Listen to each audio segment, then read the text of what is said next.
L'un des moments forts du Festival international de chant des Linguères est incontestablement le forum organisé le vendredi 11 juillet 2025. C'est l'imam Ndiassé Sall qui a ouvert la cérémonie avec des prières pour un bon déroulement des activités.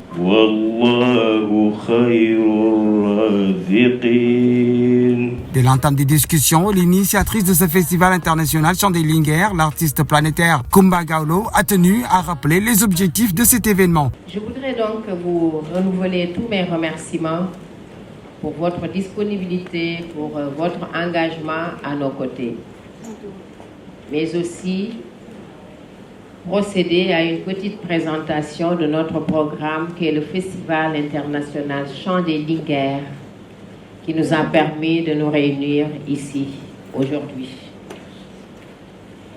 Pour faire une petite genèse, une présentation de ce programme, le Festival international chant des Linguères est un concept que j'ai créé, parti du Sénégal il y a quelques années de cela. Au niveau du Sénégal, nous avons eu à organiser deux éditions qui ont été organisées et d'ailleurs à succès. Après le Sénégal, nous avons eu à organiser une édition au Mali l'année dernière qui a connu beaucoup de succès. Et nous nous apprêtons d'ailleurs à organiser la deuxième édition au mois de novembre prochain. Nous nous apprêtons aussi parmi les pays qui doivent recevoir le Festival international en dehors de la Mauritanie à l'organiser au Burkina Faso, en Guinée équatoriale en partenariat avec la Fondation de la Première Dame, au Bénin et au Togo.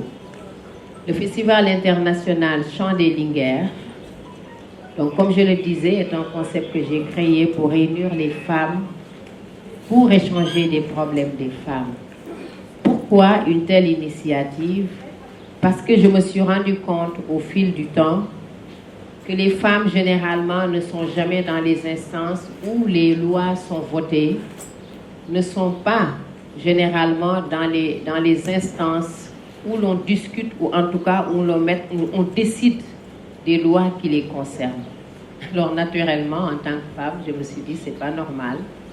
Pour parler des problèmes des femmes, il n'y a pas mieux que les femmes parce que c'est elles-mêmes qui connaissent leurs problèmes. Donc c'est à elles de prendre à bras le corps leurs problèmes, d'en discuter et d'amener nos gouvernements et nos gouvernants à un changement social et comportemental. Raison pour laquelle donc j'ai créé ce programme qui est le Festival international chant des Linguères. À savoir se baser sur une conviction, la musique comme vecteur de sensibilisation, notamment sur des problématiques comme le thème principal du forum, la paix, la sécurité et la cohésion sociale, mais également les sous-thèmes parmi lesquels on peut citer l'autonomisation de la femme, un levier pour un développement équitable et durable, l'autonomisation de la jeunesse, facteur d'insertion économique et rempart contre l'immigration clandestine, le renforcement du pouvoir d'agir des jeunes pour une meilleure inclusion, les violences basées sur le genre, les mutilations génitales féminines, les fistules obstétricales, la santé maternelle et infantile, le mariage précoce, l'immigration et cohésion sociale, la planification, levier d'un développement. Les premiers intervenants, à savoir Mme Fatma Samba, chargée de programme population et développement à l'UNFPA. Et 5, développement personnel et inclusion sociale. Ces grands axes permettront à nos jeunes de développer leur capital humain. Bokambay, chargé de la sécurisation des produits reproductibles à l'UNFPA, Mme Kalsoum Hamdinou du ministère de l'Action sociale, de l'enfance et de la famille, M. Fodje Diagana du ministère de l'autonomisation des jeunes, de l'emploi, des sports et des services civiques ont fait des communications sur les sous-thèmes. Comme vous le savez, dans tous les pays d'Afrique, à l'image de la Mauritanie, on est confronté à de grands défis où les taux de natalité est très élevé en Mauritanie. Par exemple, c'est 5,2 enfants par femme. Et en allant au milieu rural, cet effectif s'accentue. On va vers 6,4 enfants par femme. En sa qualité d'ambassadrice du vivre ensemble entre les migrants et les membres de la communauté d'accueil, dans le cadre du composant 3 du programme Réussir ensemble en Mauritanie, dans le cadre du partenariat avec l'OIM, Kumba Gawlo a présenté le sous-thème migration et cohésion sociale. Donc, en ma qualité d'ambassadrice du vivre ensemble, entre les migrants et les membres de la communauté d'accueil, je salue la participation avant tout de l'OIM et ses partenaires au Festival international chant des Linguères.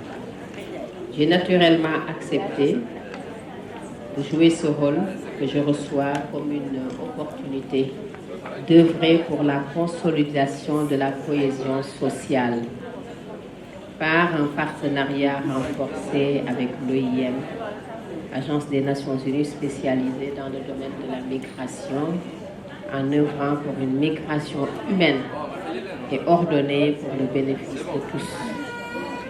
Dans cette optique, je salue aussi la volonté d'OIM d'œuvrer pour des migrations gérées de manière humaine et ordonnée au bénéfice des migrants de la société et pour répondre aux défis de la migration.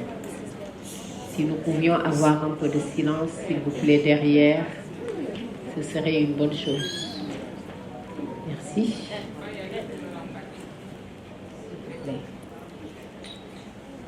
Je dirais donc que l'espoir est permis à travers des initiatives comme le programme Réussir ensemble en Mauritanie. Oui, effectivement, nous pouvons réussir ensemble en Mauritanie. Ce programme qui est financé par l'Union européenne et l'AFD, mis en œuvre par l'OIM et la GIZ et qui vise à améliorer les perspectives de création d'emplois décents et d'intégration professionnelle pour les jeunes citoyens mauritaniens ainsi que pour les migrants en Mauritanie.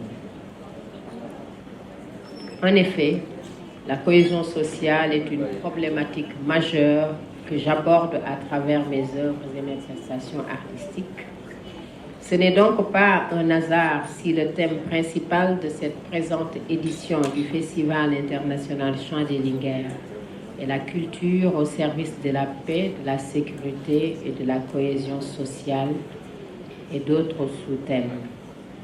Diverses problématiques qui nous interpellent tous et face auxquelles nous devons continuer à réfléchir pour vivre ensemble et réussir ensemble.